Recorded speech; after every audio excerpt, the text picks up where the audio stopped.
What's going on, guys? blinkFRO here, and today I'm bringing you an NBA 2K12 video with the 2K13 mod where I get to use the rookies and stuff. In this video I'm going to go ahead and show you the 76ers versus the Nuggets, and this is after the acquisition of Dwight Howard, the whole, well, not the acquisition, but you know, the whole Dwight Howard trade, the 14 trade. So I'm just showcasing the teams with their new acquisitions, Andre Iggy and Bynum, and Richardson may or may not be in this video since I'm not controlling the 76ers. I can't just bring them out if I wanted to. Actually, I could probably just switch teams and do that. I might do that later. And if you're wondering, like, why aren't you showing the Lakers with Dwight Howard and the Magic?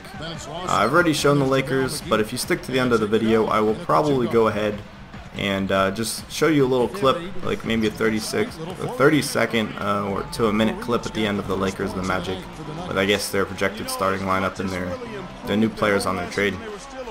But anyways, bring you the 76ers and the Nuggets, like I said, and this is probably, I'm going to say, 2 days after the trade, maybe a day after the trade. I think this will be going up on Saturday. On what was it, Thursday, you know, I heard Dwight Howard was going to be traded again. I heard there was new news about Dwight Howard, and at first I'm just like, yeah, okay, that's just another rumor flying around. We've heard rumors of him going everywhere: Brooklyn, Houston, LA once, LA probably twice, and I'm just like, yeah, it's not gonna happen. So I didn't think much about it. But as the day progressed, as the day went on, I started hearing more and more about it, how they were like including more pieces, how they're going to submit it to the NBA for approval and all that good stuff.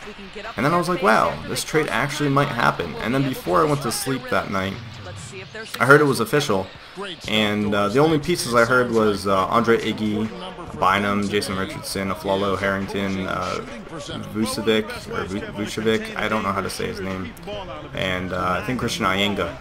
And they said it wasn't going to be all, and I was really waiting for all the rest of the names to be announced, because I don't know if you guys know this about me, but I'm more interested in the bench players, the guys that fill out a team, than the starters.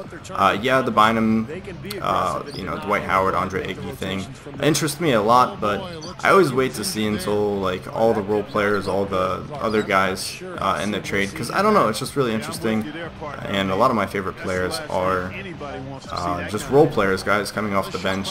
I don't know why people think I'm weird for that, but you know, I have love for the entire game, and I love just everyone that plays in the NBA. But anyways, the final trade has been released, and I'm gonna go ahead and tell you this now.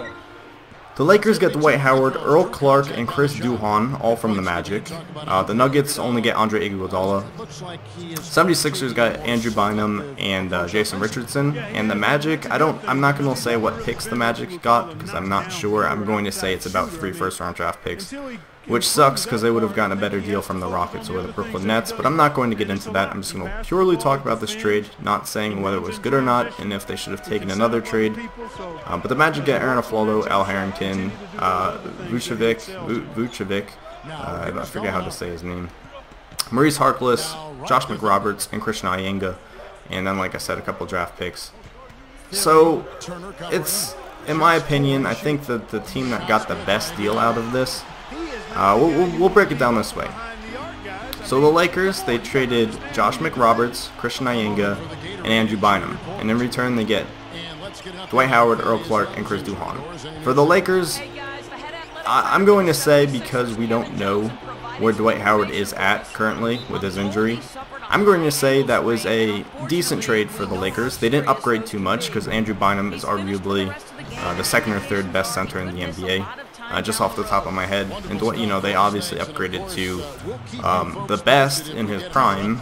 Like I said, we don't know how he is after his injury. So the Lakers, it wasn't anything spectacular. Yes, you bring in a huge name to the team, a young star that you can build around. I mean, like rebuild around once Kobe decides he wants to retire, whenever that is. And I mean, Andrew Bynum was good, but I mean, Dwight Howard's a bigger name. He'll probably draw in more fans. Not like that the Lakers have enough fans. I mean, I'm sure they sell out their crowd all the time. But the Lakers, it was a decent trade. Nothing spectacular. A lot of people are going to be like, oh, Dwight Howard is so much better than Andrew Bynum. But like I said, with his injury, we're still not sure, so it is a decent trade for the Lakers. For the Nuggets, Let's see. They traded away Al Harrington and Aaron Aflalo for Andre Iguodala. So Al Harrington, I believe, was falling out of the lineup, or soon to be falling out of the lineup anyways. And Aaron Aflalo, did I say Al Harrington? Yeah, I meant Al Harrington as falling out. And Aaron Aflalo is a very good defensive presence, but with the addition of Andre Iguodala, I'm going to assume they're going to play him at shooting guard because they are stacked at small forward with Iggy, Gallinari, and Wilson Chandler. So I think it's a good trade. I mean, sure, they probably lose a bit of defensive presence, but it's a huge trade for them. You bring Andre Iguodala for basically Aflalo because they were probably getting rid of Al Harrington since they drafted, or they didn't draft, they signed Anthony Randolph, who's going to be really good, or you know, he has the potential to be really good. So I think that was a really good trade for the Nuggets. And then taking a look at the 76ers, they acquired Andrew Bynum and Jason Richardson just for Vucevic. I think that's how you say his name, right?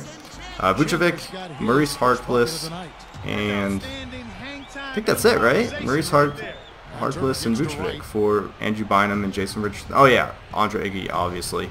I think that's a huge trade for the 76ers. They've been needing an all-star center for the longest time, from what I can remember. I might be wrong, but that brings in a young center that they can just have for years to come if he resigns with them, which I'm assuming he will. Since the trade went through, that's going to be huge for them. A great trade. Yes, they lose Andre Iguodala, but they can just work around that. They still have Thaddeus Young, who will probably step into the starting position, who can produce. Not as well as Iggy, but he can produce. And I think the 76ers have been bumped up into at least the 5th in the East. I don't remember where they fell last year, but they're going to be a really solid team. And that is a huge trade for them.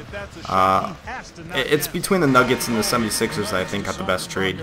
The Lakers got the 3rd best out of it, and the Magic got the worst out of it because they trade away Dwight Howard, Earl Clark, and Chris Duhon, which they wanted to get rid of Chris Duhon's contract.